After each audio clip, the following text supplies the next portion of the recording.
Welcome to Sci-Fi Stories. If you love stories of courage and mystery, make sure to subscribe and join our growing community. Instructor Kravix had trained soldiers from 47 different species across the galaxy. He believed he had seen every combat doctrine imaginable: brutal strength fighters, lightning-fast predators, biomechanical warriors engineered purely for war.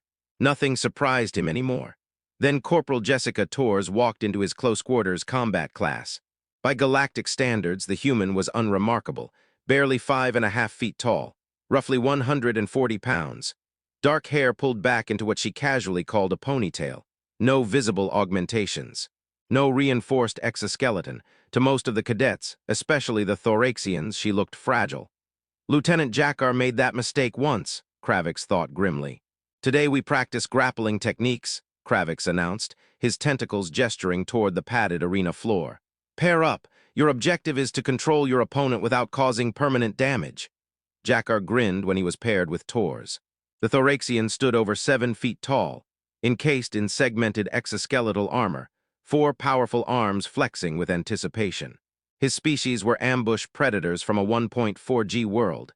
They had evolved to seize prey and crush it before escape was even possible. Try not to break, little human, Jakar clicked through his translator. Jessica smiled politely. I'll do my best. The match began normally enough. Jakar tested her defenses with probing grabs, trying to corner her. Jessica moved smoothly, her footwork efficient, her posture relaxed.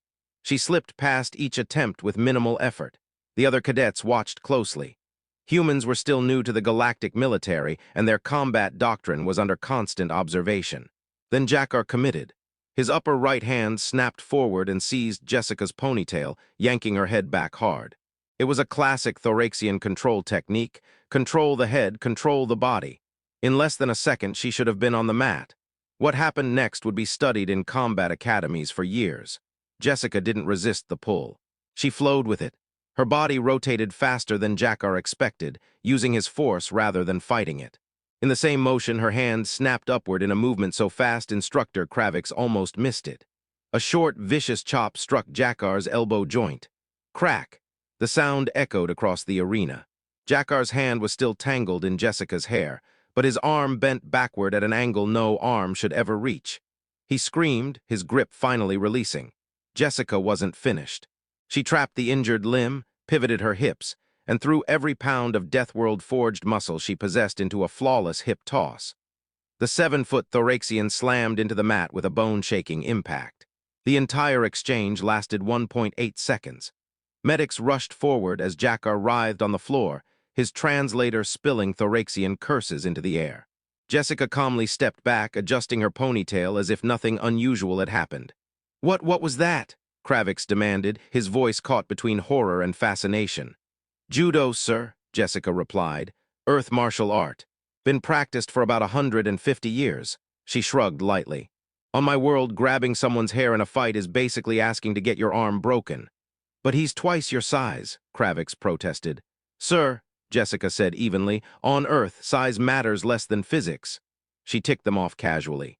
"Leverage, momentum, joint manipulation. These work on anything with a skeletal structure." She glanced toward Jakar, who was being loaded onto a stretcher.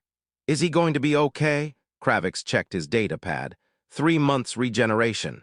You fractured his primary arm in 2 places and dislocated his shoulder socket." "I pulled the technique," Jessica said quietly. Kravix stared at her. "You pulled it?" "Yes, sir. This is training, not combat. On Earth, that move can completely shatter bones." The other cadets instinctively took a step back.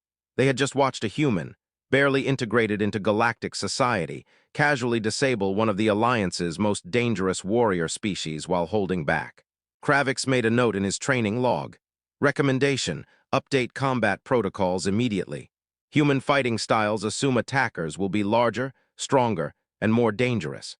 Humans have spent millennia refining techniques designed specifically to counter superior size and strength.